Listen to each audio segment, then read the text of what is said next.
Hello and welcome. Today I'm looking at Oscar, the chess bot on chess.com, rated 2100.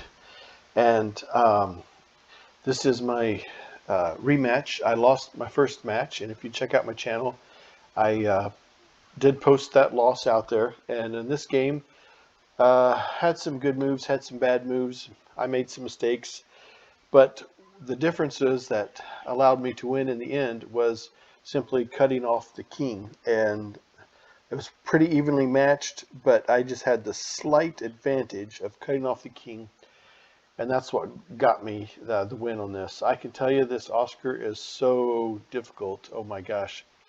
I started this game at 5:30. Um, then I went down to the local Subway, got something to eat after so much of playing, and then came back to it. It's now 9 p.m., so yeah, it took me a few hours. So, real quick, with these bots, I love playing these bots. They're so much fun. Um, Take all the time you need. That's really how you develop your skill. You don't have a 20-minute timer or whatever. Just go deep in the tank and really think about your moves. And if you have to stare at it for, excuse me, 20 minutes, then that's exactly what you're going to do. And that makes all the difference in the world.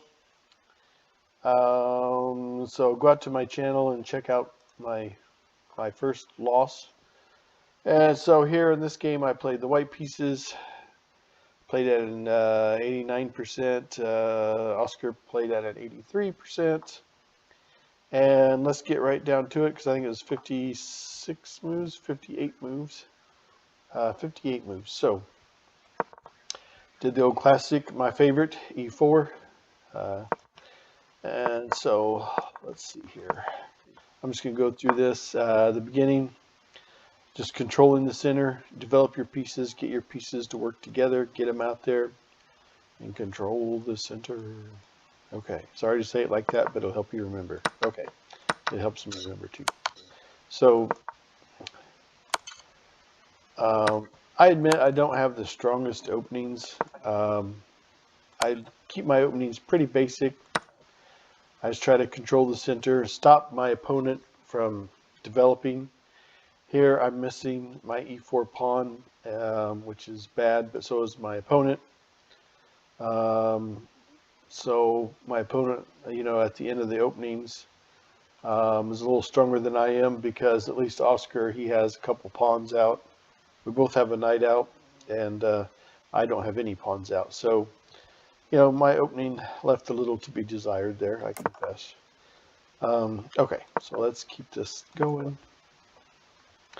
I was just trying to, yeah, I need to work on some of this. Computer shows that this would have been the better move. And okay, I was just excited to own a file and have an absolute pin here. So, yeah, probably jumped the gun a little bit.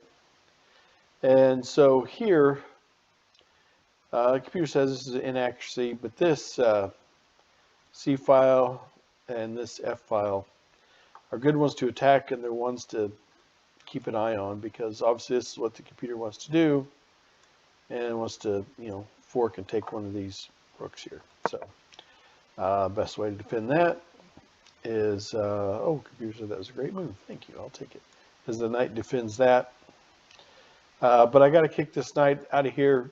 I can't just sit here at the edge of the board the whole game. So I got to get something going here. And so that's why I did this. So I wanted him out of there. But the computer says, hey, you got that covered. Maybe I should have done something else. So, okay, that's fair. I like to learn by these games. And I have to be careful of this attack on my rook. And so, yeah, I missed this in the game. The computer says I should have came up to here, which would have put some pressure on the knight. But I was a little bit afraid of this pawn coming here was my thing. That was it. I thought as soon as I drop there, the pawn comes here. And then I'm just trying to play it out in my mind. Okay, well, I could have stayed there, actually. Okay, yeah. Okay, so some better things I could have done, for sure. Okay, I see that. Okay. So I'm glad this happened. So now Oscar lost the right to castle. But in the end game, you want to get your king out in the center of the board and use your king. Sometimes people have a tendency, and myself too, of hiding the king away in the corner of the board somewhere. As you'll see very soon, that is the exact opposite of what you want to do, unless there's some kind of positional thing going on. Get that king out there, put him to work. You got to.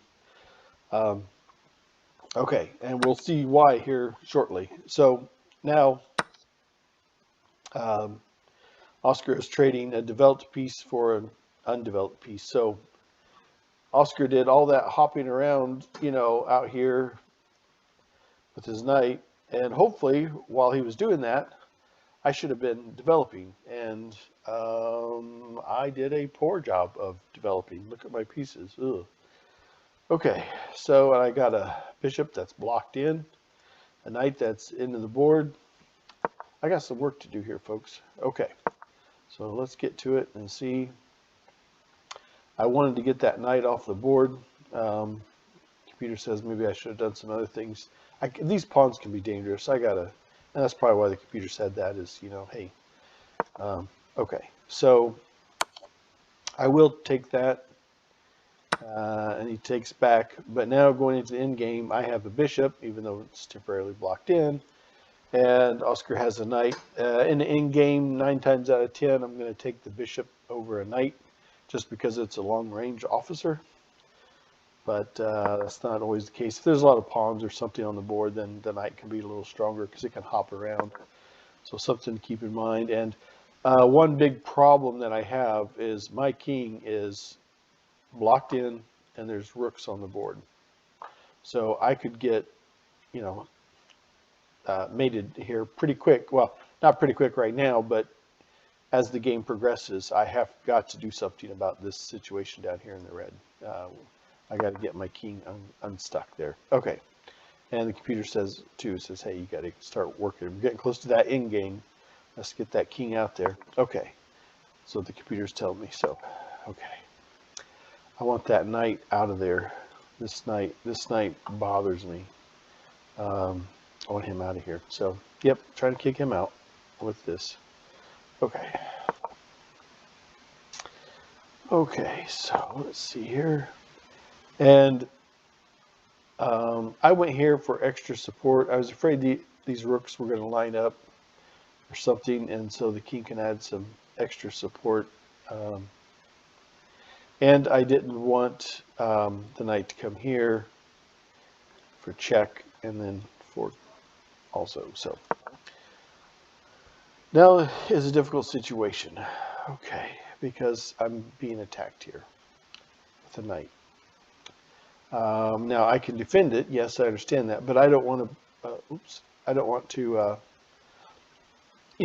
Lose a rook for a knight. So, and this is the exact same mistake I made earlier. I did at least see enough to go up and not just simply do an exchange, because after the exchange, I still have the same problem that I do now, or I'm sorry, that I have now. Because if I take, okay, I've got to be careful about this spot because it's under attack by the knight as well. Okay, let's get back to it. Okay. And I thought about taking that, and the computer says I should have. Okay, that's fair. I just kept thinking, well, if Oscar takes, I'll take with king and threaten this knight at the same time. That was my thinking there. Okay. So now I'll take, and now I want to threaten this knight. This knight is causing nothing but troubles for me. This is what I was looking for. Let's put a pin on that knight. Okay, and I really would like it if I can get rid of this knight, but not have this pawn go here. I want to keep that disconnect. I want this pawn disconnected. And since there's a disconnect to the king side and queen side of the board, I want to own the file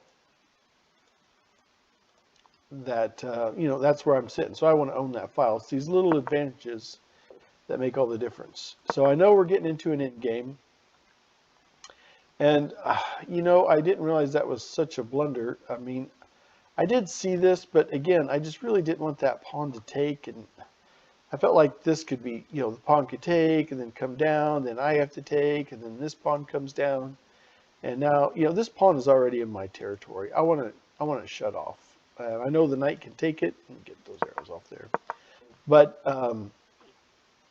it can't right now because it's pinned. So I'm trying to keep that pin on there, and I like this situation. And the computer's like, "Come on, really, dude, you got to do something with this knight." And I know I get it, but I really like this situation isn't moving, and so while it's still there, under control, if you envision it under control, let's try to develop something.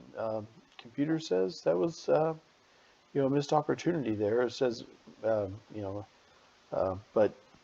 I just don't want to do that exchange. But the computer knows better than I do. I don't see it. Okay, so a grandmaster, I'm sure, would, but I do not, and so I'm going with what I'm comfortable with. So, okay. And here, yeah, that's inaccuracy. Well, I couldn't go here. I was afraid this knight was going to, well, once I took, yeah, okay, yeah, that was a bad move on my part. Yeah, I want that king towards the center. I can't go here, obviously, because this knight owns it. Even though it's pinned, it still owns that square. But could have done something a little better with that king, I confess. Yep, okay. All right, so now I no longer have the pin. Now I'll deal with that situation. Okay, and now we get, I could have, this is protected. I could have done that exchange, but I thought I'm going to develop a little bit because here's the key. I want to shut this king down. I don't want this king to be, I want the king to not be able to go to my side of the board, but I want to be able to go to my opponent's side of the board. And that's makes all the difference in this. Okay, so now it's a race to the center. However, I own this square and I own this square because of this and this. So that helps me a lot. I do wish my king was up here a little higher somewhere because that's what I need to start focusing on right now. And I luckily own this square, or otherwise I'm sure the king would be coming there. So I'm a little fortunate with that. There, I'm finally, that would have been, see how much easier that would have been if I would have put my king in a better square a few places ago, but instead of down at the bottom.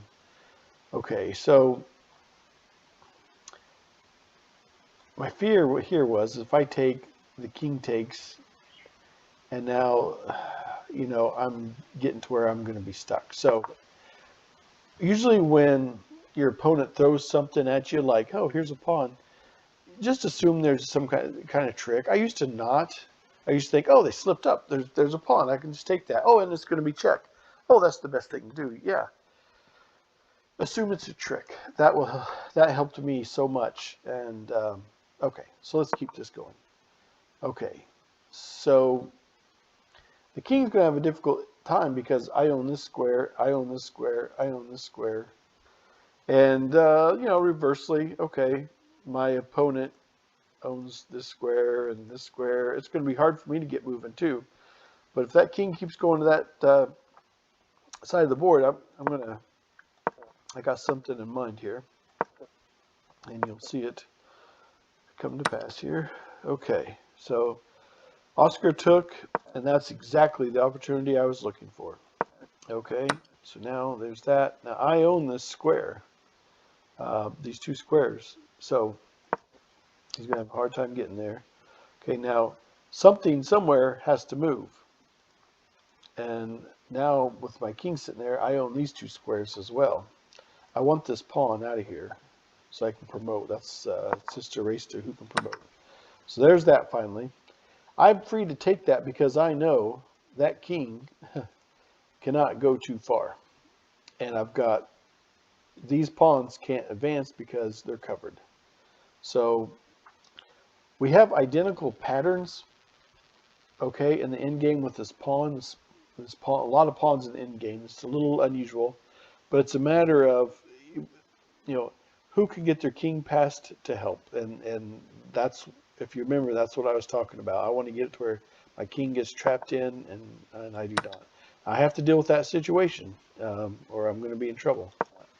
Okay, so now I've got, oops, I've got two potential pawns that can promote over here and one that can potentially promote over here.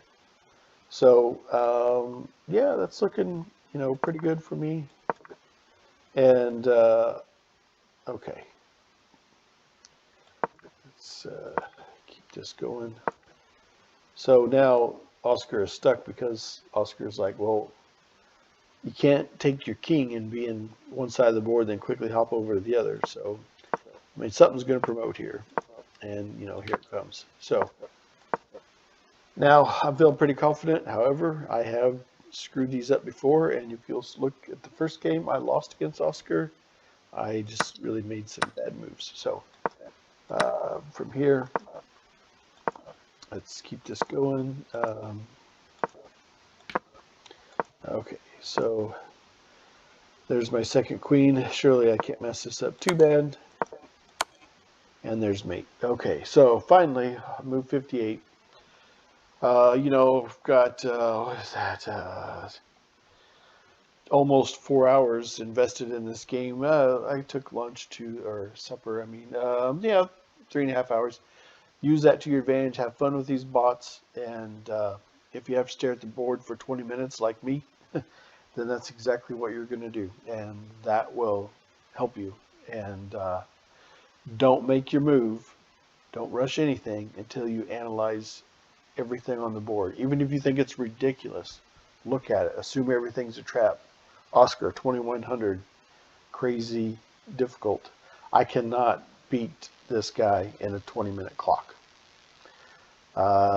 Give me 3.5 hours and probably. So take your time, have fun, and thanks for watching.